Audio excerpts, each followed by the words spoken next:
Are you having a hard time finding a rental property? Are you wondering why? Stay tuned and I'm going to be sharing with you some reasons why next.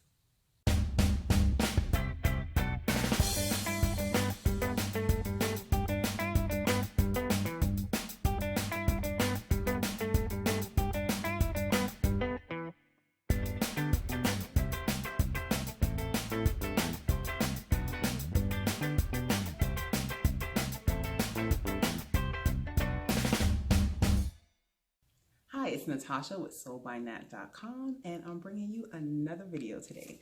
So today's video is for renters. Before we get into it, if you haven't already subscribed, please go ahead and do so below. I'm a realtor located in Georgia. I specialize in Gwinnett County and surrounding areas, and I help people improve their lives and build wealth by owning real estate. And I do that by enlightening, educating, and guiding them through the buying and selling processes. On my channel, you will find content for homeowners, home buyers, home sellers, and renters. So let's get into today's video. If you're in the process of looking for a rental property, or you have in the past, and agents aren't calling you back, you can't get in contact with anybody, and you're having those type of issues, I know it can get really frustrating. I'm hoping that the information that I share with you will help you look at it differently and understand why you're having such a tough time.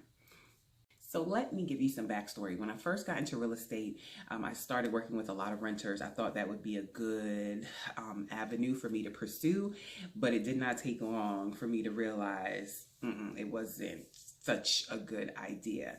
I just got really burnt out. I would show people a lot of property. People would contact me and I'd just go out and show them, or when I show them, they'd get missing. I wouldn't hear from them again. Or when it came time to apply, they wouldn't apply. It would take them forever, or they wouldn't have the money to apply. So it was just a lot of different things. And at one time I swore off, I am not working with renters anymore. And because God has such a sense of humor, then eventually I started getting referrals from family and friends, past clients, to people that needed rental help.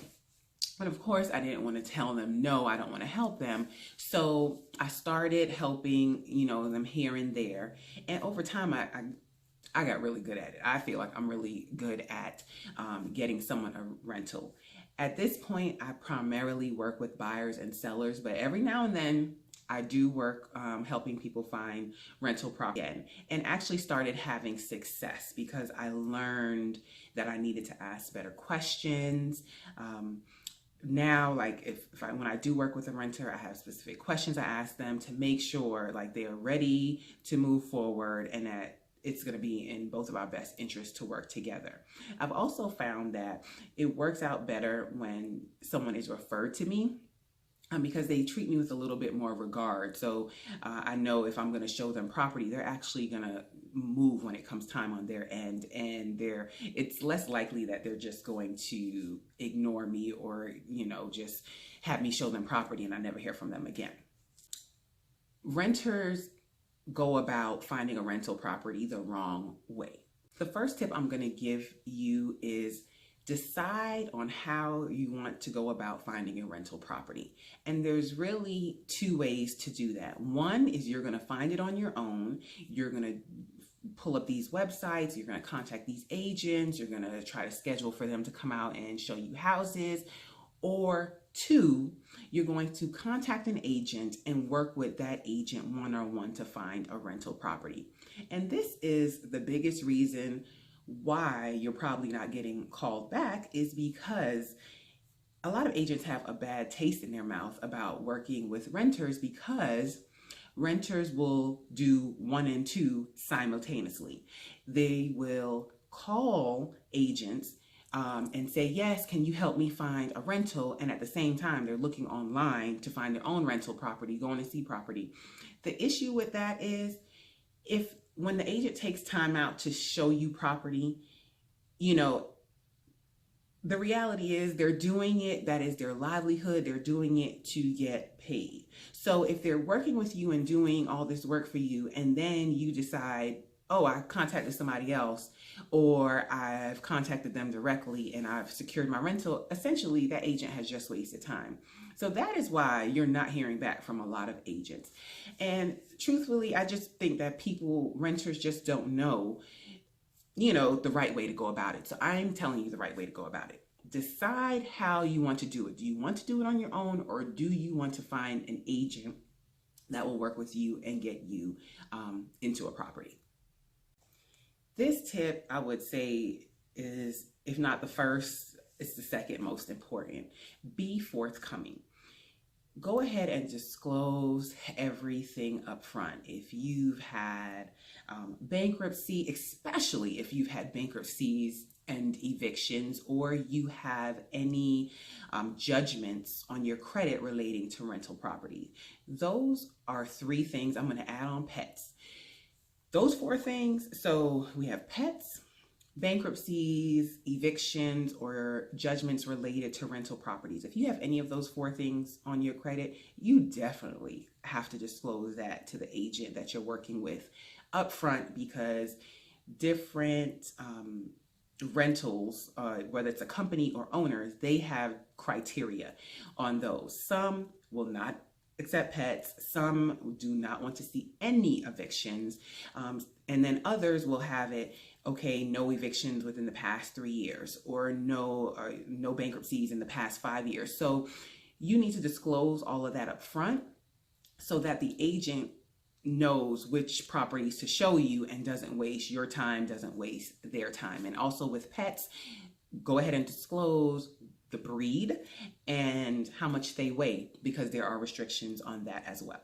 A 5th item I'm going to add to that list of being highly important is credit score. You need to know what your credit score is before you start applying to property.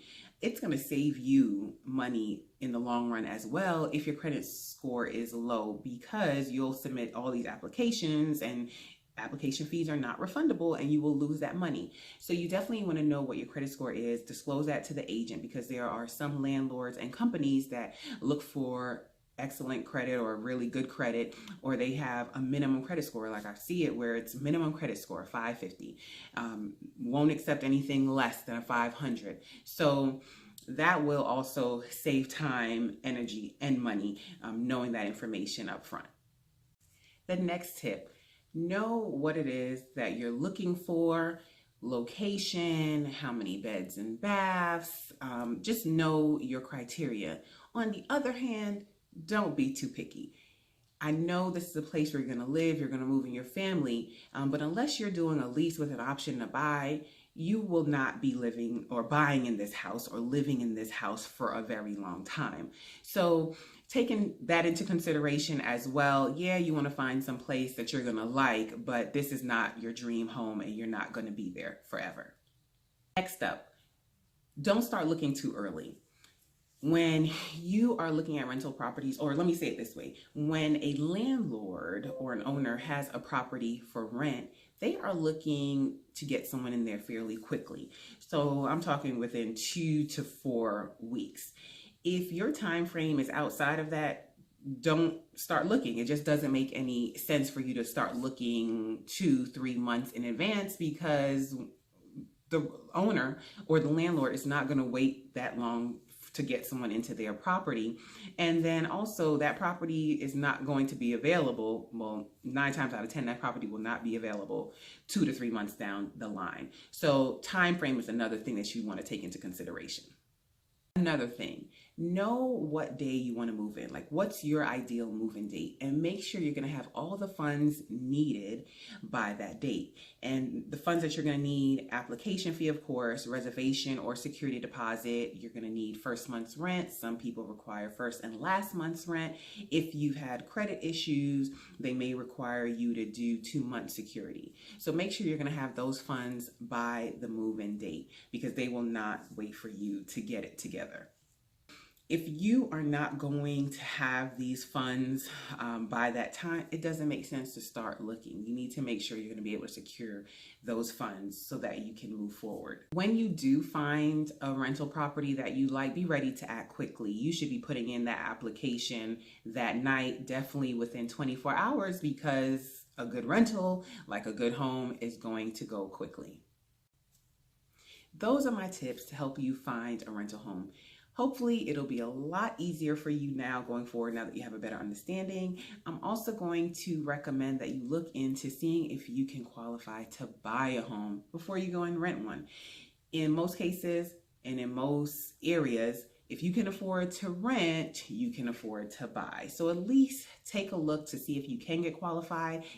Even if you can't get approved right now, it's still a great thing to do because you'll find out what you need to do, what you need to work on to get approved in the future or in the near future. If I can assist you with this in any way, don't hesitate to contact me. My contact information will be in the description box. I will also include some links to posts that I've written on rental properties, finding a rental property, and getting prepared to buy, going from renting to home ownership. So I hope you've enjoyed this video and found it helpful. Please go ahead and subscribe. Go ahead and leave your comments and thumbs up. Thank you.